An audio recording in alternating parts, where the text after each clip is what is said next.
పరిశుద్ధుడ మహోన్నతుడ మా యేసు ప్రభువానికి వందనానికి స్తోత్రం చెల్లిస్తున్నాం. ఉదయకాలం నీ వాక్యం ధ్యానించుకుంటున్న కృపనిచ్చున్నాం. నీ వాక్యంలోని సత్యం విశుద్ధపరచమని యేసునామమున మా మధ్యకు ఆహ్వానిస్తూ ప్రార్థించి వేడుకుంటున్నాము స్వామి. Amen. Amen.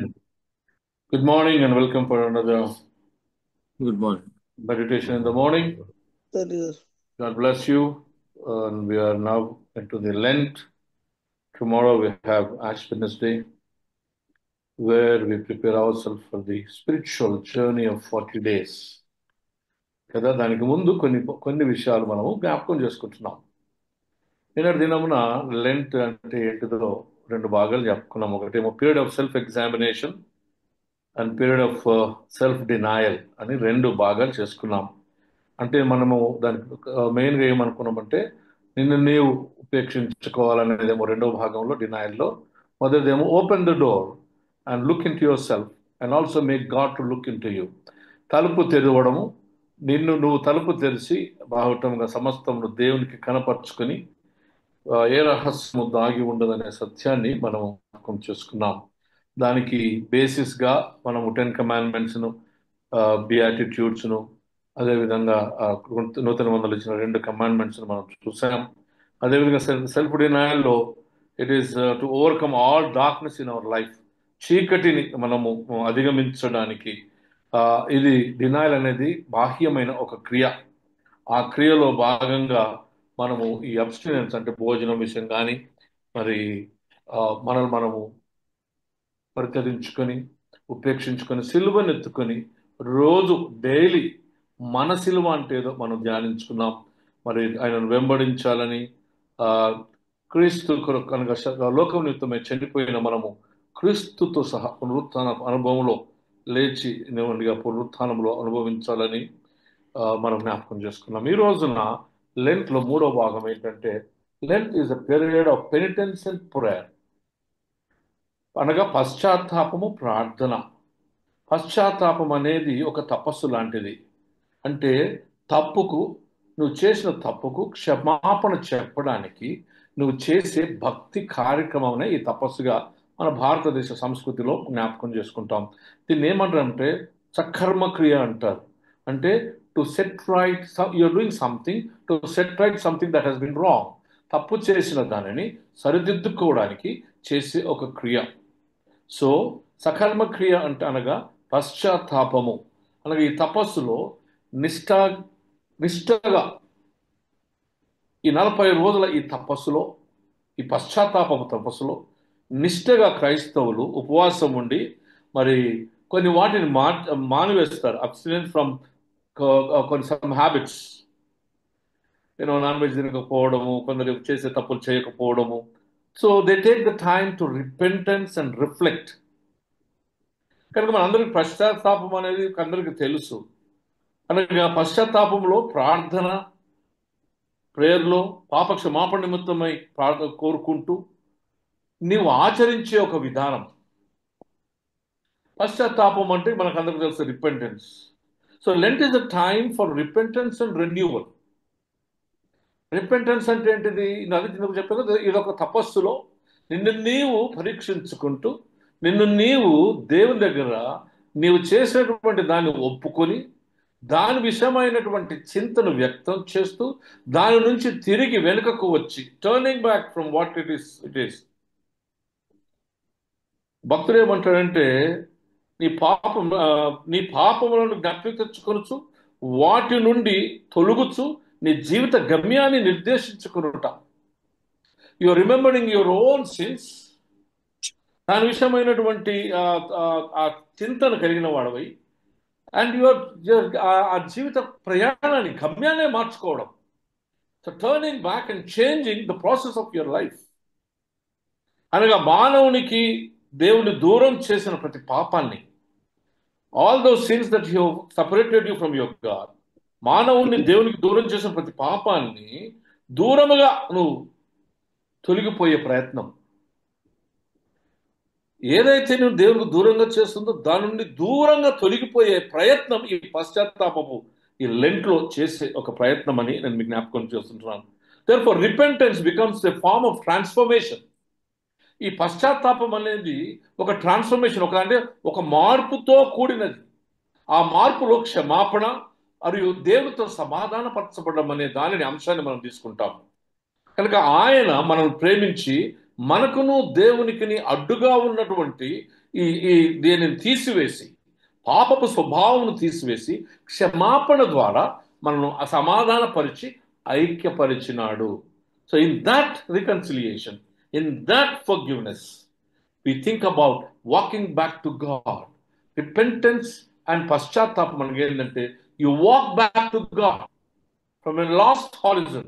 పతనమైనటువంటి ఆ స్వభావ స్థితిలో నుండి మార్పు చెందిన వాడివిగా పాప క్షమాపణ వలన దేవుని యొద్దకు తిరిగి సమాధానపరచబడిన వాడిగా తిరిగి ప్రభు యొద్దకు రావడం అనేదే ఇది నేను మీకు జ్ఞాపకం చేస్తున్నాను. ఈ పశ్చాత్తాపము, ది యాక్ట్స్ ఆఫ్ పెనిటెన్స్ అంటే పశ్చాత్తాపము, ఇది ఏంటంటే it includes fasting, prayer and fasting. ఈ రెండు, ఈ పెనిటెన్స్ పశ్చాత్తాపం ప్రాముఖ్యమైన అంశాలు రెండు ఉంటాయి. ఒకటి ఏంటంటే prayer and fasting. What does you do in the prayer? ముందు చెప్తున్నా పెనిటెన్స్ లో ఏం చేస్తావు? ఇంత ఆల్రెడీ చెప్తున్నావు, నిన్ను పరీక్షించుకుంటావు, నిన్ను త్యజించుకొని ఉపేక్షించుకుంటావు. తర్వాత ఇప్పుడు ఏమంటున్నావు? పశ్చాత్తాపంతో ప్రార్థన చేస్తున్నావు. మనకు పశ్చాత్తాపార్థమైన ప్రార్థన మనకు చాలా క్లియర్గా కనబడుతుంది. ఎక్కడ చెప్పండి? మత్తయి సువార్త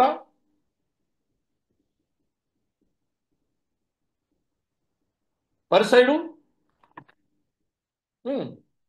సుంకరి ప్రార్థన, పరిసయుడు సుంకరి ప్రార్థన, వేర్ యు సీ దట్ పరిసయుడు వస్తాడు,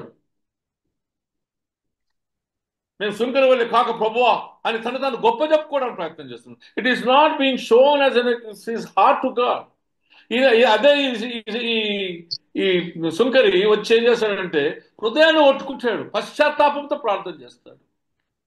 ప్రభు నేను పాపిని, నేను కరుణించమంటాడు. అక్కడనేమో తన ఉన్నతనాన్ని, తన గొప్పతనాన్ని చూపించడానికి ప్రయత్నం చేస్తాడు.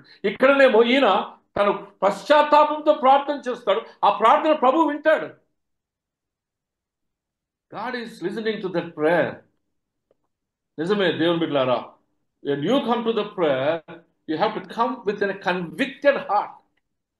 ఏ హృదయం అయితే ప్రభు నిన్ను దాన్ని ఒప్పింప చేశాడో, ఆ ఒప్పింప చేయబడిన హృదయంతో ప్రభు యొద్దకు రావాలని ప్రభు మనకు జ్ఞాపకం చేస్తున్నాడు. Penitence is nothing but also confession. నీవు ప్రభు దగ్గర ఒప్పుకుంటున్నావు, exposing yourself to God, where you have a self-examination. Already చేసుకున్నావు కనుక ప్రభు నిన్ను కనపరుచుకుంటున్నావు. It is also a retrospective survey of your own life. నీ జీవితాన్ని నీవే పరీక్షించుకునేటటువంటి విధానం అది. ఆ సుంకరి పరీక్షించుకొని ప్రార్థన చేస్తున్నాడు.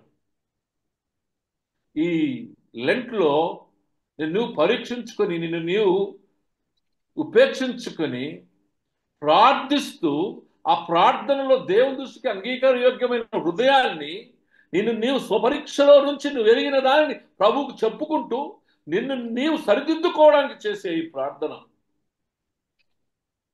ఈ ప్రార్థనలో మన ముఖ్యంగా మనకు యెషయా గ్రంథం 58:6 చెప్తారు కదా, తాను ఏ రీతిగా అయితే చారిటీ, దాన్ని సాల్ కాల్డ్ చారిటీ, నిజమైన ఉపవాసం ఏంటో ఒకసారి ఆలోచన చేయండి.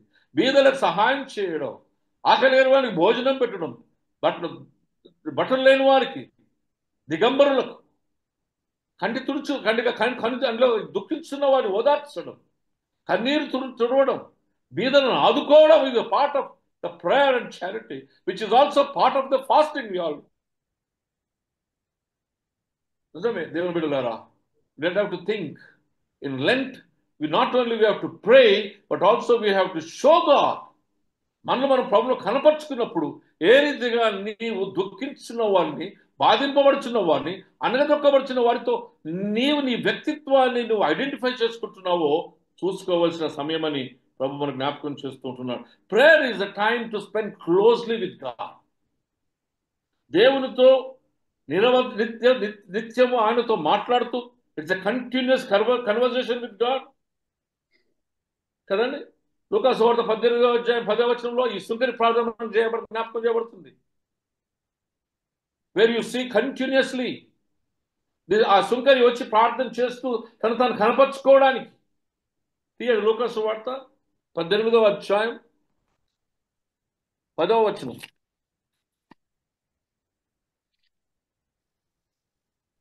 Open your Bibles and keep reading, please. ప్రార్థన చేయటక ఇద్దరు మనుషులు దేవాలయంలోకి వెళ్ళిరి. వారిలో ఒకడు పరిసయుడు, ఒకడు సుంకరి. పరిసయుడు నిలువబడి, దేవా, నేను చోరులను, అన్యాయస్తులను, వ్యభిచారులనైనా ఇతర మనుషుల వలెనైనను ఈ సుంకరి వలెనైనను ఉండనందుకు నీకు కృతజ్ఞతాస్తుతులు చెల్లించుచున్నాను. నాకు 2 మారులు ఉపవాసం చేయుచు నా సంపాదన అంతటిలో 10వ వంతు చెల్లించుచున్నానని తనలో తాను ప్రార్థించుచుండెను. అయితే సుంకరి దూరంగా నిలుచుండి ఆకాశం వైపు కన్నులెత్తుటకైనను ధైర్యము చాలక రొమ్ము కొట్టుకొనుచు, దేవా, పాపినైనా నన్ను కరుణించుమని పలికెను. అతని కంటే ఇతడు నీతిమంతుడుగా తీర్చబడి తన ఇంటికి వెళ్ళని మీతో చెప్తా. అతని కంటే ఇతడు నీతిమంతుడుగా అక్కడనేమో అన్ని నేను చేస్తున్నా, ఉపవాసం చేస్తున్నా, దశోభాగం ఇస్తున్నా. This is what the present situation in our church and in our hearts. రెండో వాడు ఏమంటున్నాడు చూడండి, ప్రభువా, కన్నులెత్తుటకైనను ధైర్యం చాలక రొమ్ము కొట్టుకొంచు, దేవ, పాపినను కరుణించుము. He is exactly telling God what he is. Prayer is a continuous conversation with God. దేవునితో నిరంతరంగా మాట్లాడచ్చు. నీ స్థితిని నువ్వు కనపరచు, నీ స్థితిని నువ్వు ఒప్పుకొని, నీ స్థితిని నువ్వు బయలుపరుచుకునేది ఈ ప్రార్థన. నీ అంతరంగాన్ని ప్రభువునకు గోచరం చేసినప్పుడు ప్రభు ప్రత్యక్షత నీకు ప్రార్థనలో కలుగు చేయబడుతుందని నేను మీకు జ్ఞాపకం చేస్తున్నాను. దేవుని బిడ్డలారా, prayer is a continuous communication with God, revealing yourself. నిన్ను నీవు కనపరుచుకొనొచ్చు ప్రభు యొక్క ప్రత్యక్షత వరకు ఎదురు చూచేది ఈ ప్రార్థన. సో లెంట్లో పశ్చాత్తాపం చేసే ప్రార్థనలో నిన్ను నువ్వు కనపరుచుకొనొచ్చు, నిన్ను నువ్వు బటబాయలు చేసుకుంటూ ప్రభు యొక్క ప్రత్యక్షతలో ఎదురు చూసే జీవిత విధానం ఈ లెంట్లో మనకు కావాలని ప్రభు జ్ఞాపకం చేస్తూ ఉంటున్నారు. Fourth one, Lent is a period of forgiving and being forgiven. Lent is a period of forgiving, being forgiven and forgiving. క్షమించేది, క్షమించబడటం. నువ్వు క్షమించాలా, నువ్వు కూడా క్షమించబడాలి. So seeking forgiveness from God and forgiving others. దేవుడి నుంచి నువ్వు క్షమాపణ పొందాలి. నీకు విరుద్ధంగా చేసిన వారిని నువ్వు క్షమించగలగాలి. ఒకవేళ క్షమించగలిగినప్పుడు మనసు నీకు లేకపోతే నువ్వు క్షమించబడవు. If you do not, you cannot forgive, and God will not also forgive you. ఏమంటాడు తెలుసా? ఫర్గివ్నెస్ లో ఇట్స్ ఆల్ అబౌట్ కనికరము, ప్రేమ. దేవుడు నిన్ను క్షమించాలి అంటే అది కనికరము, దేవుని కనికరం, దేవుని ప్రేమనే. చూడండి మత్తయి సువార్త 5వ అధ్యాయం 48వ వచనం. మీ పరలోకపు తండ్రి పూర్ణుడు గనుక మీరు పూర్ణులుగా ఉండేవారు. ఫుల్నెస్. క్షమాపణలో పరిపూర్ణత వస్తుంది, పూర్ణత వస్తుంది. ఎందుకు? మన తండ్రి, పరలోకమందు ఉన్నటువంటి తండ్రి పూర్ణుడు గనుక మనమును క్షమించబడి ఆ పూర్ణతలో పాలుభాగస్తులుగా చేర్చబడడానికి క్షమాపణ అనే కృప మనకి ఇవ్వబడుతుంది. ఆ క్షమాపణనే కనికరము, దేవుని ప్రేమ వల్ల మనకి ఇవ్వబడుతుంది. కనుక కనికరము, ప్రేమ వలన నీలో పూర్ణత సమకూర్చబడుతుంది. ఏంటి పూర్ణత? ఆయన సమరూపము గల వారిగా మార్చబడుటకు, నీలో దోషము లేని క్రీస్తు యొక్క స్వరూపములోనికి, ఆయన లైక్నెస్ లోనికి మార్చబడే స్వభావం ఇది. What a wonderful thing. లూకాసు వార్త 6వ అధ్యాయం 36వ వచనం. మీ తండ్రి కనికరము గలవాడు అయ్యున్నట్లును మీరును కనికరము గలవారు అయ్యుండుడి. బికాస్ గాడ్ హ్యాస్ విత్ కనికరం, ఆ కైండ్నెస్ తోటి నిన్ను క్షమించి ఉన్నాడు కనుక నీవు కూడా క్షమించాలి. Unless you cultivate about the forgiveness, you cannot be forgiven. నీలో క్షమించే గుణం రాకపోతే నీ క్షమాపణ ఉండాలని ప్రభు మనకు జ్ఞాపకం చేస్తున్నాడు. యోహాను సువార్త 13వ అధ్యాయం 35వ వచనంలో చక్కని మాట చెప్పబడుతుంది. నేను మిమ్మల్ని ప్రేమించినట్టు మీరును ఒకరినొకరు ప్రేమించుకోలేను, ఒకడు ప్రేమగా తెలుసుకుందురు, ఎరుగుదురు.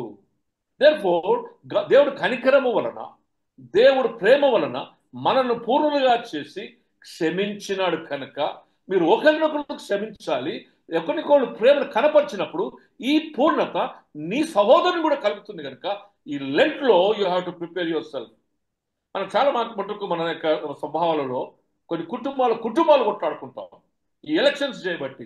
ఈ ఎలక్షన్స్ లో కొట్లాడుకున్నామంటే మర్చిపోవి కానీ ఎంత దుష్మని అంటే చచ్చిపోయే అంత దుష్మని, వచ్చేది లేదు పెట్టేది లేదు. ఈ లెంట్ కాలంలో ఇవన్నీ విడిచిపెట్టాలని ప్రభు వారికి ఆజ్ఞాపిస్తున్నాడండి. నేను మిమ్మల్ని ప్రేమించినట్టుగా, నేను మీపై కనికరము చూపినట్లుగా మీరు ఒకరి ఏళ్ళు ఒకరు కనికరము చూపించుకొని నేను నిన్ను క్షమించిన ప్రకారం నీవును ఇంకొకరిని క్షమించాలి. ఈ లెంట్ లో మనం జాగ్రత్తగా మనం సిద్ధం చేసుకోవాల్సినటువంటి జ్ఞాపకం. 6వ అధ్యాయం చూడండి, మత్తయి సువార్త 6వ అధ్యాయం ఇదే మాట చెప్తాడు. If you do not forgive you will not be forgiven by God. మత్తయి సువార్త 6వ అధ్యాయం 14వ వచనం.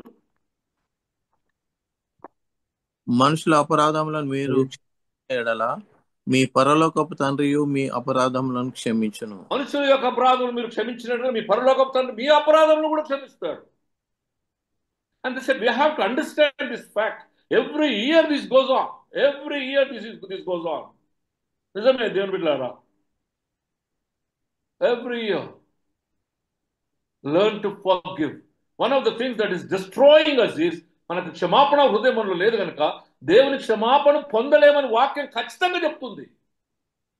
You cannot deceive your self, you cannot deceive the world.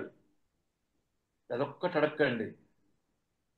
వాడెవడైనాను సరే నీడల తప్పు చేసినప్పుడు నీలో క్షమాహృదయం లేదు, లేకపోతే నీవు క్షమకు పాత్రుడు కావు. ఎంత డైరెక్ట్ చెప్తున్నంటే నీలో కనికరము లేకపోతే నీ కనికరము చూపబడదు, నీలో ప్రేమ లేకపోతే నీలో ప్రేమ చూపబడదు.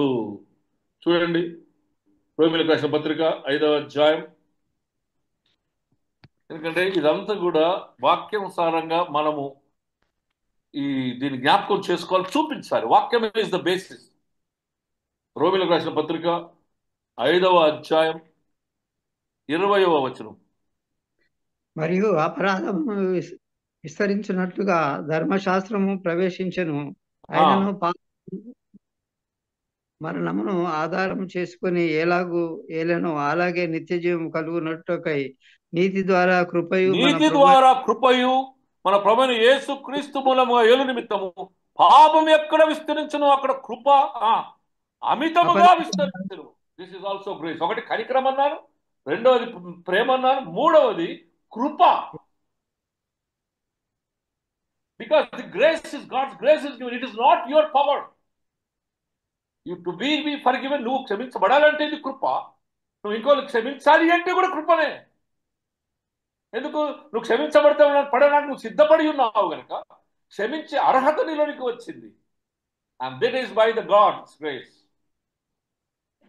మీరు ఏ పాపములు ఎవరి పాపములు ఉండనిత్తులో వాటిని ఉండనిత్తును, ఎవరిని క్షమించునో నేను క్షమించునని యోహాను సువార్త 20వ అధ్యాయంలో మనకు జ్ఞాపకం చేస్తాడు. పునరుత్థానం తర్వాత God in Christ is sharing the authority of sharing the forgiveness with each other. దేవుడు తన అధికారాన్ని పంచుకొని ఆ ఒకరినొకరు క్షమించుకునే అధికారాన్ని దేవుడు మనకు కలిగి చేస్తున్నాడని జ్ఞాపకం చేస్తుంటాం. నిజమే దేవుని బిడ్డలారా, ఈ కృప యొక్క సాదృశ్యం ఏంటో తెలుసా? గెరాసేనల దేశంలో గెదరాసేనల దయ్యంలో ఆ సేన దయ్యం పట్టినప్పుడు, ఓ దేవుని కుమారుడు సమయం రాకానే నా ఎవరు ఎందుకు వచ్చినారు అంటాడు. What does it mean? And this man has to be given my grace. ఈ మనిషిని మీరు సత్తాయిస్తున్నారు కనుక నాకు ఆయన మీరు కాదు, నాకు ఆ భక్తి ముఖ్యం కనుక నా కృప ఆయనకు విస్తరించవలసి ఉన్నది కనుక మీరు ఆయన విడిచిపెట్టి వెళ్ళండి. That's all. Here is the God's kindness and love and also the grace. కృప చూపించాడు ఆయన మీద. వెళ్ళి పందులో పడమంటాడు. నేను ఎప్పుడు జ్ఞాపకం చేస్తాను, చాలాసార్లు చెప్తాను ఈ కథ. ఈ పందులు అన్ని పరేషాన్ అయినాయట. ఇక్కడ పనులన్నీ పరేషాన్ అయ్యి చిన్న పంది పోయి ఉరుకుతున్న ఇంకొక అన్న పందిని అడిగింది. అన్న ఏమైందే, ఇప్పటిదాకా మంచిగా ఆడుకుంటున్నాం కదా, ఎందుకు ఉరుకుతున్నావు ఏంటో? నాకేం ఎరకరా, పెద్దన్న ఉరుకుతున్నాడు, నేను ఉరుకుతున్నాను అట. పెద్దన్న నువ్వెందుకు ఉరుకుతున్నావు అంటే నాకేం ఎరకరా, పెద్దక్క ఉరుకుతుందో నేను ఉరుకుతున్నాను అట. పెద్దక్క నువ్వెందుకు ఉరుకుతున్నావు అక్క అంటే నాకేం ఎరకరా, అమ్మ ఉరుకుతుంది నేను ఉరుకుతున్నాను అట. అక్క దగ్గరికి పోయింది, అన్ని అక్క దగ్గర పోయి అక్క నువ్వెందుకు ఉరుకుతున్నావు అంటే అమ్మ ఉరుకుతుంది కదా అన్నదట. అమ్మ నువ్వెందుకు ఉరుకుతున్నావు అంటే నాయన ఉరుకుతున్నందుకు నేను ఉరికిన రానదట. అన్ని ఉరికి ఎక్కడ పడ్డాయి? అగాధ జనంలో పడి ఊపిరాడక చచ్చెను అని వాక్యం బోధిస్తుంది. In lend we have to be very careful. దేవుని కృపను వెదకకపోతే ఈ పందులు పరిగెత్తినట్టే పరిగి ఊపిరాడక చచ్చదమేమో, జాగ్రత్త అని ప్రభు ఈరోజు మనకు జ్ఞాపకం చేస్తూ ఉంటున్నాడు. Period of forgiving and being forgiven, Lent. 5వది, Lent is the period of self discipline. Lent is the period of self discipline. Self discipline is the strength of our soul. మన ఆత్మ యొక్క బలం ఏంటిదంటే నిన్ను నీవు క్రమబద్ధీకరించుకోవడమే. ఈ క్రమబద్ధీకరణలో చాలా మట్టుకు మనం చేసే విధానం ఏంటంటే నాన్ వెజ్ తినకపోవడము, సిగరెట్లు తాగకపోవడము, ఇంకా ఏదైనా మద్యపానం చేయకపోవడము, కొద్దిగా అబద్ధాలు ఆడకపోవడము, కొంతమంది కొన్ని బియ్యం తీసి పక్కన పెట్టుకోవడము, ఈ కొన్ని మనం ఒక నియంత్రణ కార్యక్రమం చేసుకుంటాం. కానీ యాక్చువల్ ఏంటో తెలుసా, ఈ నియంత్రణ అబ్స్టినెన్స్ అంటారు. అంటే ఏంటంటే కొన్ని నుంచి మనము మనల్ని మనం ఆపుకోవడం, చేయకుండా నియంత్రించుకోవడం కారణం ఏంటంటే it is the growth of your own inner self. నీ అంతరంగమును ఎంచుకోవడానికి, పెరగడానికి, ఆధ్యాత్మికంగా పెంచుకోవడానికి నువ్వు చేసే ఒక ప్రయాసం మాత్రమే. There is nothing in holiness in it. దాంట్లో పరిశుద్ధత ఏం లేదు సుమి. నిన్ను నియంత్రించుకోవడానికి నువ్వు ఒక బాహ్యమైన కార్యక్రమం చేసుకుంటున్నావు అంతే. But what is actually matters? What is your internal discipline? It is not an outward expression, but it is an internal discipline. మత్తయి సువార్త 6వ అధ్యాయం 16వ వచనం. మీరు ఉపవాసం చేయనప్పుడు వేషధారుల దుఃఖముఖులై ఉండకుడి. తాము అంటే ఇప్పుడు ఉపవాసం మాట్లాడతలేదు. మొదటిది ఉపవాసం చేసి ఏమంటాడు? దుఃఖముఖులై ఉండకుడి. చెప్పండి ఇంకా. తాము ఉపవాసం చేయుచున్నట్లు మనుషులకు కనబడవాలేనని వారు తమ ముఖములను వికారం చేసుకుందరు. దుఃఖముఖులై ఉండకండి, ముఖములను వికారం చేసుకోకండి. వారు తమ ఫలము పొంది ఉన్నారని నిజంగా మీతో చెప్పుచున్నారు. ఎవడైతే బయటకు చూపిస్తాడో వాడి ఫలం వాడు పొంది ఉన్నాడు. ఇంకా అడిగేది ఏం లేదు. వేషధారణ అనగా నిన్ను నువ్వు కనబరుచుకున్నావు, అయిపోయిందయ్యా. నీ ఫలము నువ్వు నిత్యంగా పొంది ఉన్నావు కనుక నువ్వేమో ఆయన ఏమంటున్నావు? అట్లా కాదయ్యా, డిసిప్లిన్కి రా. నీ ఉపవాసం చేయనప్పుడు నీ తల అంటుకొని శుభ్రపరచుకొని, నిన్ను ముఖం కడుక్కొని శుభ్రంగా స్నానం చేసి రహమస్యమందున్న తండ్రిని తండ్రిని ప్రార్థన చేస్తే నీవు ఫలము నీకు ఇవ్వబడుతుంది. నీవు భూమి మీద ధనం సమకూర్చుకొనకు. Self discipline. Another one, do not treasure yourself. 19 బట్టి మాట్లాడతాడు. భూమి మీద నీ ధనం ఎక్కడనో నీ హృదయం అక్కడనే. ధనం ఉండకూడదు అంటలేడు, కానీ నీ హృదయం దాని దగ్గరనే పెట్టుకోకు. నువ్వు దేవునికి ఇవ్వాల్సిన హృదయం నువ్వు ధనం కూడా పెట్టుకుంటే దేవుని ఆరాధించడం బంద్ చేసి నువ్వు విగ్రహారాధన అయిన ధనాపేక్ష వలన నువ్వు జీవిస్తావు కనుక నీలో దైవత్వపు స్వభావం ఉండదంటున్నాడు అక్కడ. God is not saying that you should not have wealth. You should have wealth, but let not you be that becomes God to you. అది దేవుడిగా మార్చుకోవద్దు. నువ్వు దాన్ని నీ హృదయం అక్కడ పెట్టుకొని దాన్ని ఆరాధించవద్దు అంటున్నావు. అంటే వండర్ఫుల్ థింగ్ కదా. మీ భూమి మీద మీ కొరకు ధనం నువ్వు సమకూర్చుకోవద్దు. ఇక్కడ చిమిటలు తుప్పులా పడతాయి భూలోకం, కానీ పరలోకమందు ఆ ధనం సంపాదించుకో ప్రార్థనలో, నీ సెల్ఫ్ డిసిప్లిన్లో. అక్కడ ఏమవుతుంది? నీకు అక్కడ చిమిటలు దొంగ కన్నమేడు, చిమిటలు ఉండవు, సిలుముండవు. దేవుని కృప నిరంతరము నీ మీద నిలుస్తుందని ఈ సెల్ఫ్ అనగా ఈ డిసిప్లిన్ తెచ్చుకోమంటున్నాడు. It's a time of self discipline. Prayer, fasting లో దేవుని దగ్గరకు వచ్చినప్పుడు, including finances, not only in the Lent, all through your life there should be a certain amount of self discipline. కనుక లెంట్ లో it is అంతరంగములో ఒక నూతన స్వభావం యొక్క జన్మ అంటున్నాడు. Every time when you come to the Lent, నీ హృదయంలో ఒక అంతరంగంలో ఒక నూతన జన్మ సంబంధమైనటువంటి ఇన్నర్ కన్వర్షన్, మార్పు రావాలి. That's what he calls as engaging in faith, more fully devoutly, విశ్వాస సంబంధమైన విషయాలలో ఎక్కువ భక్తితో ఆధ్యాత్మికంగా ఎప్పుడైతే నువ్వు పాలు పొందుతూ ఉంటావో, నీలో ఒక నూతన స్వభావాన్ని నువ్వు తెచ్చుకొని పెట్టుకుంటావో, అప్పుడు నీవు దేవునికి సమీపుడుగా ఉండి ఆయన మనస్సును ఎరిగిన వాడవై, ఆయన మనస్సు నీలోనికి వచ్చినప్పుడు క్రీస్తు యేసుకు కలిగిన ఆ మనస్సు మనలో ఉంటుంది, ప్రబలింప చేయబడుతుందని దేవుని వాక్యం జ్ఞాపకం చేస్తుంటుంది. దేవుని బిడ్డలారా, in every day we should experience the crucifixion of Jesus.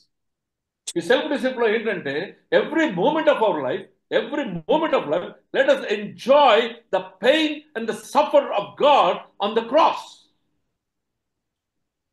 ఆ శిలువలో తను పొందిన ఆ బాధను, ఆ శ్రమను, ఆ ఓర్పును, ఆ కనికరాన్ని చూపించిన కనికరాన్ని, విధేయతను ఎప్పుడైతే ఈ డిసిప్లిన్ చూపిస్తూ ఉంటావో, నీవు దేవుని యొక్క పునరుత్థాన అనుభవంలో పాల్గొంచుకుంటావు. ఎందుకంటే ఈ శ్రమ, ఈ బాధ ఇదంతా కూడా శిలువలో వేలాడవేయబడి పునరుత్థానుడైన యేసుతో సహా మరణించి తిరిగి లేస్తుందని ప్రభు మనం జ్ఞాపకం చేస్తుంది. Therefore, Lent and fasting is a revival with a baptismal commitment.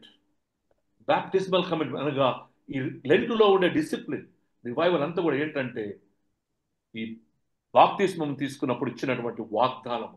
తండ్రి అయిన దేవుడు, కుమారుడైన దేవుడు, పరిశుద్ధాత్ముడైన ఒక్కడే దేవుని నమ్ముచ్చు. ఈ బిడ్డ క్రీస్తు ప్రేమ అనురాగములలో పెంచబడుటకును, ఆయన విశ్వాసించి నిరంతరము ప్రార్థించి ఆయన రాజ్యమును వెదుటకు చేసిన మన ప్రమాణం నెరవేర్పియే ఈ self discipline. Then we will go move in to the fasting. ఇప్పటిదాకా ఏమేం చేసినాం? వాట్ ఈస్ లెంట్ అనేది చెప్పిన. లెంట్లో ఏమేమి చెప్పానండి చెప్పండి. Last one is self discipline. రెండోది ఇంకో దానికి ముందుది period of forgiving and being forgiven. దానికి ముందు పెనిటెన్స్ అండ్ ప్రేయర్ కదా. దానికి ముందు సెల్ఫ్ ఎగ్జామినేషన్. మొత్తం 5. Now let us move in to fasting. What is fasting? Fasting is a time of hearing God's word and spending more time in prayer. Fasting అనేది దేవుని వాక్యమును చదువుతూ ఉండాలా, ప్రార్థనలో ఉండాలా. ఎందుకో తెలుసా? It is a method of self spirituality. నిన్ను నీవు ఆధ్యాత్మికంగా బలపరుచుకోవడానికి వ్యక్తిగతమైనటువంటి క్రమశిక్షణలో ఉపవాసం ఉంటూ, ఆ ఉపవాసం అనేది వాక్య పఠనములో నుండి వాక్యానుసారమైన దైవ మనసును ఎరిగి నిన్ను నీవు నియంత్రించుకోవడానికి, మన ఇంద్రియములన్నిటినీ మనం నియంత్రించుకొని ఏకాగ్రతతో మనస్సుతో ప్రభుకు సమీపుడై ఉండడానికి నువ్వు చేసే ఆధ్యాత్మిక క్రియ ఈ ఫాస్టింగ్. యాక్చువల్గా హిస్టారికల్గా మొదటి సెంచురీలోనే ఈ లెంట్ అనేది మొదలైంది. ఈ లెంట్ అయినప్పుడే ఈ ఫాస్టింగ్ మొదలైంది. ఈ ఫాస్టింగ్ మొదలైనప్పుడు ఏం చేశారు? మొదటి జెరూసలేంలో ఏం చేశారంటే సోమవారం నుంచి శుక్రవారం వరకే చేసేవారు. సో శనివారం ఆదివారం విడిచిపెట్టేవారు. తర్వాత వెస్ట్కి వచ్చేటప్పటికి రోమ్, మన ఈ వెస్ట్ అంతా కలిపి ఏం చేశారంటే వాళ్ళు దాదాపుగా 6 వారాలు ప్రార్థన ఉపవాసం ఉండేవి. 6 దినాలు 6 వారాలు 6 రోజులు. ఆ రీతిగా మండే టు సాటర్డే చేశారు. సో మెల్లగా కొన్ని రోజులకు సండే కలిసింది. అంటే దాదాపుగా మొదటి సెంచరీ 325 తర్వాత 600 నుంచి 640 సంవత్సరాల వయసు అక్కడికి వచ్చేటప్పటికి ఈ పద్ధతులు మారాయి. మొదటినేమో 4 రోజులు 5 రోజులే చేశారు, తర్వాత 6 రోజులు 4 రోజులే చేశారు, తర్వాత 6 రోజులకు వచ్చింది. ఆదివారాలను తీసేశారు. అందుకే ఏం చేశారంటే మొత్తం 39 రోజులు వచ్చిందని చెప్పి Ash Wednesday has been added as the 40th day ఈ ఫాస్టింగ్ లో. ఇది మెల్లగా ఇది రకరకాలైనటువంటి చరిత్రలో మార్పు చెందుతూ దీనిని ఆఖరికి ఏం చేశారు? మండే టు సాటర్డే చేసి సండేస్ను ఎగ్జామ్ చేశారు. టోటల్లీ 40 days లోనికి ఈ ఫాస్టింగ్ వచ్చింది. ఈ ఫాస్టింగ్ లో ఏంటంటే నాన్ వెజ్ తినకూడదు, డైరీ థింగ్స్ తినకూడదు. మళ్ళీ మధ్యలో డైరీ తినకపోతే ఏం తినకపోతే ఎట్లా, ప్రోటీన్ ఎట్లా, ఎందుకంటే అప్పుడంతా కూడా ఈ 50 ఈ తర్వాత వచ్చిన దాంట్లో లేబర్, కనబడేవారు, కష్టపడేవారు, వాళ్ళు ప్రోటీన్ కావాలా, మీట్ తినవద్దంటున్నారు, ఏది తినకపోతే ఎట్లా చెప్పి గుడ్డు వచ్చింది. ఈ గుడ్డే ఈస్టర్ గుడ్ అండి. ఈ మధ్యలో వచ్చినటువంటి ఫాస్టింగ్ ఇది ఏంటంటే, ఈ ఫాస్టింగ్ ఏంటో తెలుసా? Giving out something and putting emphasis on spiritual works. ఈ గుడ్డు మధ్యలో ఈస్టర్ గుడ్ అదే. ఎందుకంటే బుధవారం నాడు మొదలు పెట్టిన తర్వాత ఈ వచ్చిన ప్రశ్న ఏంటంటే, మనకు ప్రోటీన్ దొరుకుతలేదని చెప్పి ఎట్లా అంటే, సరే don't eat fish, don't eat meat, but eat egg అన్నారు. That is called as Easter egg. యాక్చువల్గా it is to be eaten on Wednesday, but not on the Easter day. But they have given it as an Easter egg అని దాన్ని అక్కడ చేసినట్టుగా చూస్తుంటున్నాం. Now let us look at the fasting. Fasting is a time of confession and repentance. ఈ fasting లో మనం చేసేది ఏంటిదంటే, కన్ఫెషన్ ఉండాలి. You have to show yourself to God and also repentance and celebration of God's salvation. దేవుని రక్షణ విషయమైనటువంటి celebration అది.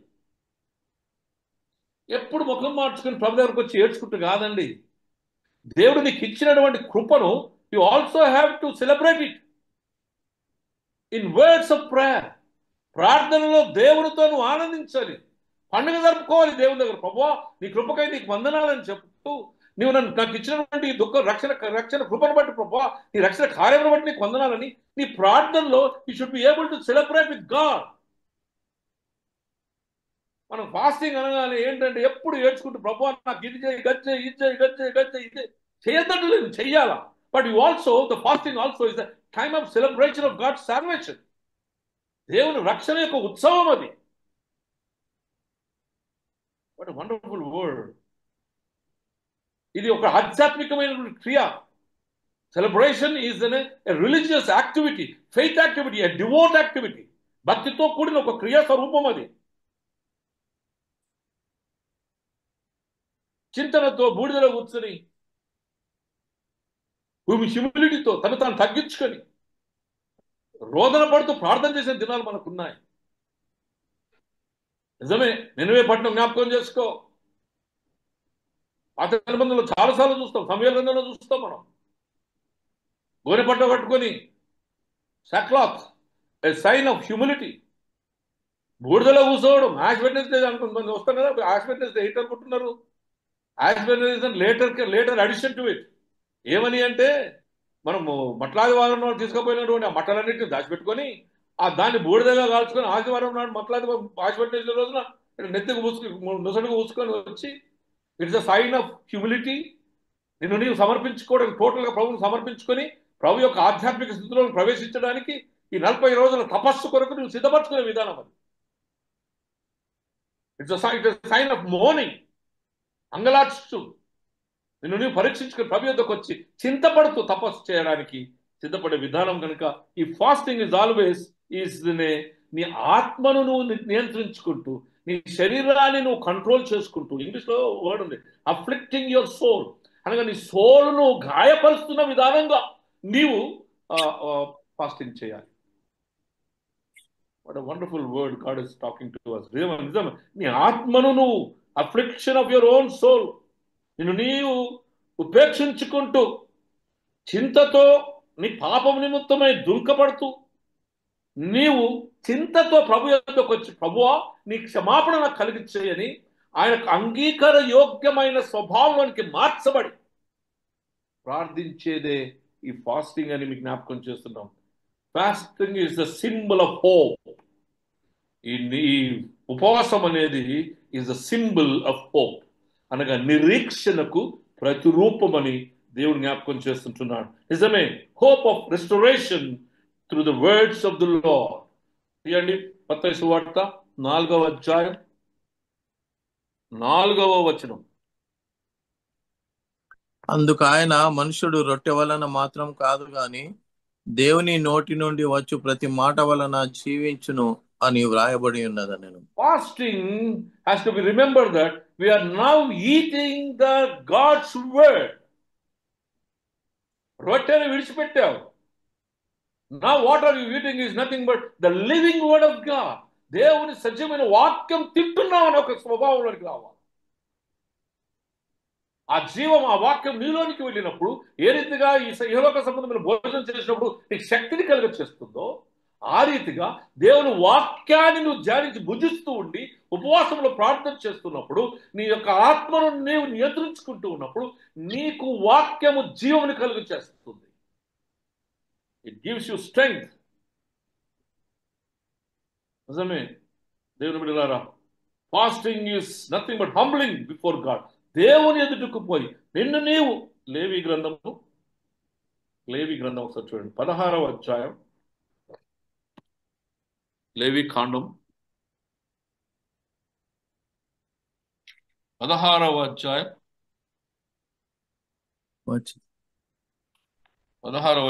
24వ వచనం నుండి.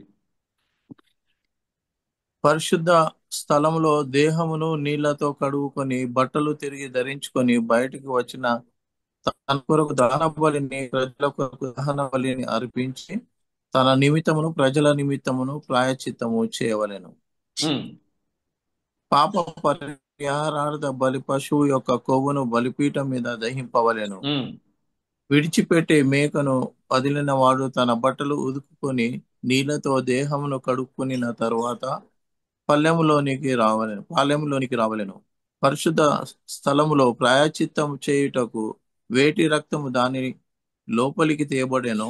పాప పరిహారార్థ బలియగు ఆ కోడెను, ఆ మేకను ఒకడు పాలెంలో వెలుపలికి తీసుకుని పోవలేను.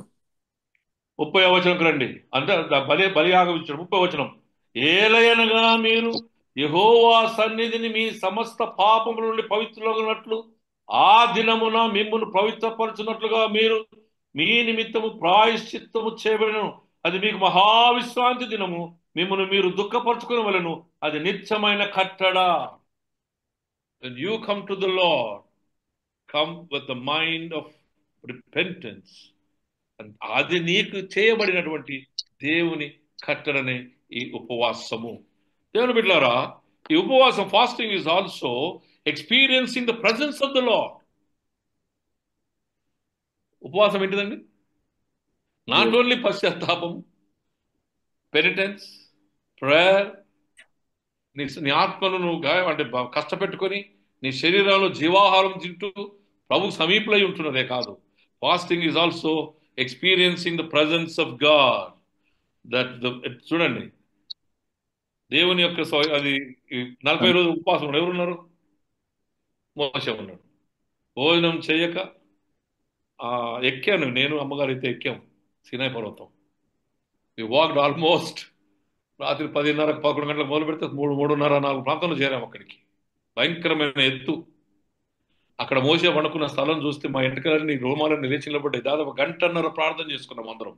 13 మంది మాత్రమే చేరగలిగాము అక్కడికి. 1.5 గంటల ప్రేయర్లో ఉంటుంది మోకాళ్ళు ఆ బండల మీద. దేవుని బిడ్డలారా, మోసే అడుగుతాడు దేవుని, అయ్యా నేను చూస్తానంటాడు. ఎక్సోడస్ 34 ఉంటుంది ఈ కథ అంతా. నువ్వు నన్ను చూడలేవు, ఎన్నడు ఎవడు దేవుని చూడలేడు, కానీ నేను దాడుతున్నప్పుడు నా చేయి నీకు అడ్డుగా పెడతా, నా వెనక భాగం మాత్రమే చూడగలుగుతావని. ఉపవాసములో ఉన్నటువంటి మోషే ప్రభువును, ప్రభు యొక్క ఉనికిని అనుభవించాడు, చూశాడు. Fasting prayers లో we will experience the presence of God in Lent.